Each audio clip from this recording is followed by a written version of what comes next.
नमस्कार, म हो अरुण निम्सङ र मैले सुनेको थिएँ सिटी मार्केट बेङ्गलोरको सिटी मार्केट ठाउँमा नेपाली होटल पनि छ अरे भनेको सुनेर म चाहिँ खोज्दै खोज्दै जाँदै थिएँ र ठक्क देखेँ एकजना नेपाली जस्तै लाग्यो र फ्राइड राइस मजाले बनाइराखेको देखेँ र मैले सोधेँ हाम्रो दाजुभाइ पो रहेछन् भनेर सोधेँ के पाइन्छ भने त अनि सबै पाइन्छ यहाँनिर भन्नुभयो। त्यहाँपछि ल नि त मोमो पाइन्छ भने मोमो खाउन त भनेर मैले चाहिँ उहाँलाई मोमो भनेँ र मोमो मगाएँ र मैले चाहिँ मोमो टेस्ट गरेँ। यहाँको एकदमै राम्रो रहेछ, एकदम मिठो लाग्यो।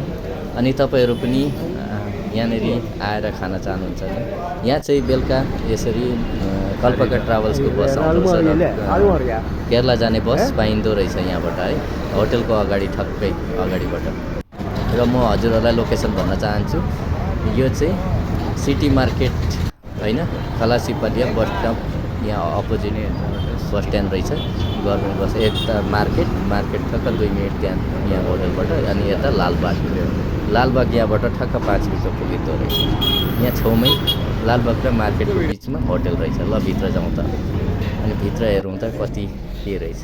म चाहिँ नास्ता खान आएको थिएँ बिहान र हजुरहरूलाई केही देखाउँ अलिकति सबै भनेर चाहिँ हल्का मेरो चाहिँ मोबाइल गिरेको थियो र क्यामेरामा अलिकति लागेको थियो र मजाले देखेको छैन। भित्र हेर्न सक्नुहुन्छ होटल र कस्तो राम्रो छ। यहाँ चाहिँ आज मोमो बनिँदैछ, टाइम भएको रहेन त्यसैले भाइले ठक्क परेर हेर्दैछन्। मैले चाहिँ क्यामेरा टक्क उतातिर देखाएको थिएँ। ल तपाईँहरू पनि आउनु होला, लोकेसन यही हो। फेरि भेटौँला नेक्स्ट भिडियोमा। जय हिन्द।